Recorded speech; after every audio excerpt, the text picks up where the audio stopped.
Hello everyone, कैसे हैं आप लोग। उम्मीद करते हैं कि अच्छे होंगे। आज हम नेक्स्ट कन्वर्जन पर बात करने वाले हैं, ठीक ना।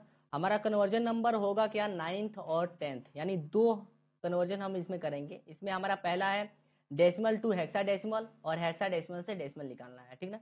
ये दो जो हमारा कन्वर्जन है, इस पर हम चेक करेंगे कि ये कैसे हमारा कन्वर्जन होता है और किस तरीके से हम इसको करते हैं, ठीक ना। तो आई होप कि ये वीडियो बहुत ही यूजफुल रहेगा और आप तक बने रहिएगा, ठीक ना। तो अगर आप इस वीडियो में डायरेक्ट इस वीडियो पर आते हैं तो आप इसके पिछले वीडियो को ही देख सकते हैं, जिसमें हमारा बाइनरी से लेकर और यहाँ तक ले हो चुका है, ऑक्टल तक ले हो चुका है, ठीक ना। और इसमें हम डेसिमल टू हेक्साडेसिमल और हेक्साडेसिमल से डेसिमल को करेंगे। और दो और हमारा बच रहेगा कन्वर्जन, दो और रहेगा, 11th और 12th रहेगा। तो उसको भी हम नेक्स्ट वीडियो में कवर कर लेंगे। तो हम सबसे पहले इस वीडियो को स्टार्ट करते हैं और चेक करते हैं कि हमारा ये जो डेसिमल है वो हेक्साडेसिमल कैसे निकलेगा। ये जो डेसिमल नंबर है उसको हेक्साडेसिमल में कैसे निकालेंगे, ये इसको हम चेक करते हैं। तो सबसे पहले हमारे पास यहाँ पर कोई डेसिमल का नंबर है, जैसे कि 365 है, यानी 365 है। अब हम इस डेसिमल को हेक्साडेसिमल में कन्वर्ट करेंगे। तो यहाँ पर लिखा हुआ है, इसको हम पहले कन्वर्ट करने के लिए क्या करेंगे, इसका जो हमारा 365 है यानी 365 है, इसको हमें हेक्साडेसिमल में कन्वर्ट करना है। तो हमें 16 से डिवाइड कर देना है।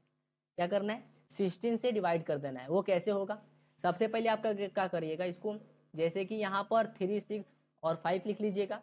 यहाँ पर डिवाइड का चिन्ह जो निशान लगा लीजिएगा, जैसे हम एलसीएफ के नाम से भी जानते हैं, ठीक ना। और हम इसमें 16 से डिवाइड करेंगे। एक मिनट। हम क्या करेंगे, 16 से इसे डिवाइड कर देंगे। यहाँ पर 16 से डिवाइड करेंगे, जैसे कि जैसे ही 16 से डिवाइड करेंगे, डिवाइड हो जाएगा, जो हमारे रिमेनिंग बचेगा वो हम इसको साइड में रख लेंगे। यहाँ पर सबसे पहले 16 से डिवाइड करते हैं, तो यहाँ पर 16 1 जा 16 और 16 2 जा कितना होता है हमारा, तो 32 हो जाएगा। यहाँ पर 32 यानी 2 बेर में 32 आया।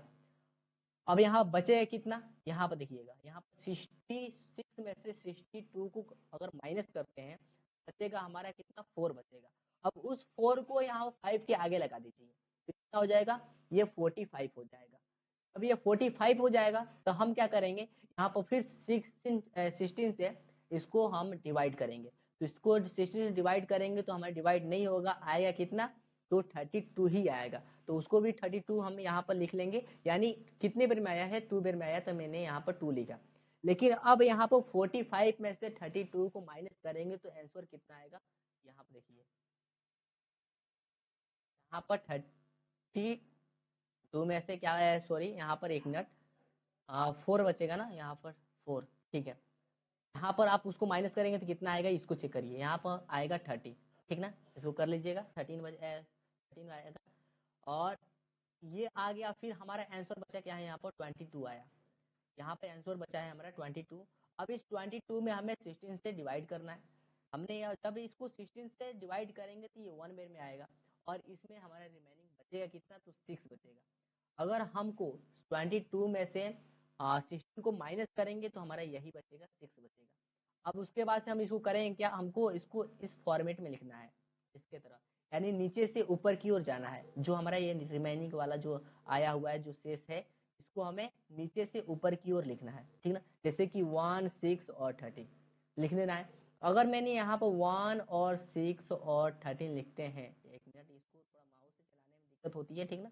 यहाँ पर 1, 6 और 13 लिखते हैं, तो 1 तो लिख लेंगे, 6 भी लिख लेंगे, लेकिन 30 कैसे लिखेंगे, हमारा डेसिमल में, हेक्साडेसिमल में 30 की जगह पर हमारा रहेगा क्या, डी रहेगा। वो कैसे, मैंने बताया था कि जो हमारा नंबर्स हैं, जो जैसे कि हेक्साडेसिमल में जो नंबर्स हैं 0 से लेकर 9 तक, वो तो कोई भी 0 से लेकर 9 तक के बीच में कोई भी नंबर आएगा तो उसको तो लिख लेंगे। लेकिन 9 के ऊपर अगर कोई नंबर आता है तो उसको हम कैसे लिखेंगे, तो उसको हम अल्फाबेट में लिखेंगे।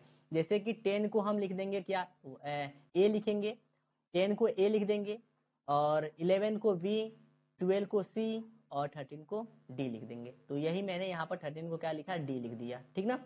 ये डी हो गया। अब हमारा ये आंसर बन गया, यहाँ पर 1, 6 और डी, और इसका बेस कितना हुआ, तो 6 हुआ। ये हमारा आंसर बनकर रेडी हो चुका। यानी हेक्साडेसिमल हमने क्या किया, इसको निकाल लिया। ये कंप्लीट हो गया। अब बात आती है यह, हेक्साडेसिमल तो निकल गया, अब इसी हेक्साडेसिमल से हमें डेसिमल निकाल कर चेक करना है। अगर ये जो हेक्साडेसिमल है अगर डेसिमल निकल जाता है तो हम चेक कर लेंगे, जो आंसर आएगा वो हमारा यानी 365 आ जाएगा, तो सही है। यानी ये दोनों काम हमारा सही हो चुका है, यानी दोनों कन्वर्जन क्या हुआ, सही हुआ। जो दोनों कन्वर्जन का आंसर आएगा आपस में हम कंपेयर कर लेंगे और चेक कर लेंगे कि हमारा आंसर सही है या गलत है, ठीक ना। तो सबसे पहले हम क्या करेंगे, यहाँ पर जो हेक्सा नंबर है, हेक्साडेसिमल का जो नंबर है वो मैंने यहाँ पर नंबर ले लिया 16D ले लिया, और इसको हमें डेसिमल में कन्वर्ट करना है। तो सबसे पहले डेसिमल में कन्वर्ट करने के लिए हमें मल्टीप्लाई करना होता है। तो मल्टीप्लाई कैसे करेंगे उसको चेक करिए, कितने से क्यों कौन कौन से नंबर से हमें मल्टीप्लाई करना है उसको चेक करते हैं। सबसे पहले हम इसको तीनों को अलग अलग डिवाइड कर देते हैं, जिससे 1 को यहाँ पर रखते हैं, 6 को यहाँ पर रखते हैं, और डी के जगह पे, यानी डी का मतलब हमारा 13 है, यानी 13 रहेगा, तो 13 को यहाँ पे लिखते हैं। यहाँ पर साइड में डी भी लिख दिया हूँ कि डी का मतलब हमारा होता है क्या, 13 होता है, इसको समझने के लिए। तो मैंने यहाँ पर 1, 6 और 13 यानी 13 रख लिया।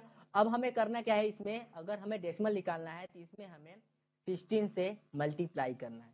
मैंने सभी में 16 से मल्टीप्लाई किया, और 60 में मल्टीप्लाई करने के बाद से हमें उसके ऊपर लगाना है पावर, यानी 0 से स्टार्ट होगा, और जितने नंबर होंगे उतने ही ये बढ़ता चला जाएगा, ठीक है। इसलिए इसमें मैंने 3 ही नंबर लिया हूँ, अगर 4 नंबर आएगा तो यहाँ पर 2 है, तो यहाँ पर 4 हो जाएगा, यानी 16 की पावर 4 हो जाएगा, सॉरी 3 हो जाएगा, 4 नहीं होगा, पहले 3 होगा फिर 4 होगा।